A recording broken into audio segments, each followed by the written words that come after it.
എല്ലാവരും ശ്രദ്ധിച്ച കാര്യമാണ്. കേരളത്തിന്റെ ആവശ്യം വളരെ കൂടുതലാണ്. ഇത് വീട്ടിൽ പോയിട്ട് വെച്ചാൽ മതി. ചോദ്യം ചോദിക്കാൻ ശ്രമിച്ച വീട്ടിൽ പോയി ചോദിച്ചാൽ മതി. മീൻസ് ചിലപ്പോൾ അദ്ദേഹം ഉദ്ദേശിച്ചത് ഇങ്ങനെ ആയിരിക്കും. കുറച്ചാൾ കഴിയുമ്പോൾ ഞാൻ വീട്ടിലുണ്ടാകും. അപ്പോൾ എന്ത് ചെയ്താൽ മതി? വീട്ടിൽ വന്ന് ചോദിച്ചാൽ മതി എന്നായിരിക്കും. നമുക്ക് വേണേൽ അങ്ങനെ അർത്ഥം വെക്കാം അല്ലേ? ഇപ്പം സംഭവിച്ചിരിക്കുന്നത് അത് തന്നെയല്ലേ?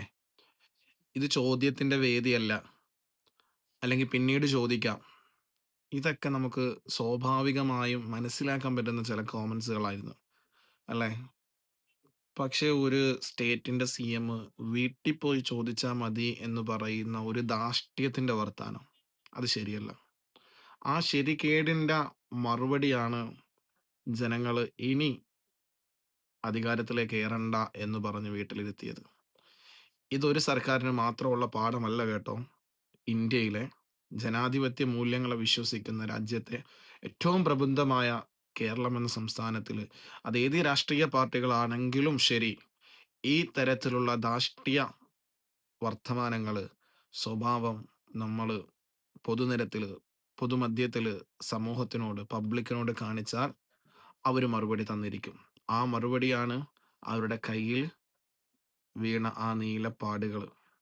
അപ്പോൾ അതുകൊണ്ട് ഇപ്പോൾ അധികാരത്തിലേറിയ എൻ്റെ പ്രിയപ്പെട്ട പുതിയ സർക്കാരിനോട് നമുക്ക് പറയാനുള്ളത്, അധികാരം കിട്ടി എന്നതിനപ്പുറം ജനങ്ങളെ മറന്ന് അഹങ്കാരത്തിലേക്കും ധാർഷ്ട്യത്തിലേക്കും പോകുന്ന ഒരു പ്രവണത നിങ്ങൾ മാറ്റണം.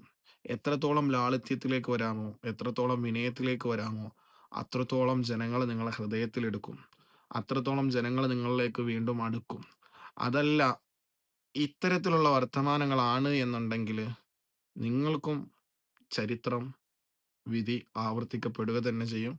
അതുകൊണ്ട് ഈ ഒരു പുതിയ കാലഘട്ടത്തിൽ നല്ല രൂപത്തിൽ കേരളത്തിൻ്റെ ആവശ്യങ്ങളെ തിരിച്ചറിഞ്ഞ് പ്രവർത്തിക്കാൻ സാധ്യമാകട്ടെ എന്നാശംസിക്കുന്നു. അസ്സലാമു അലൈക്കും.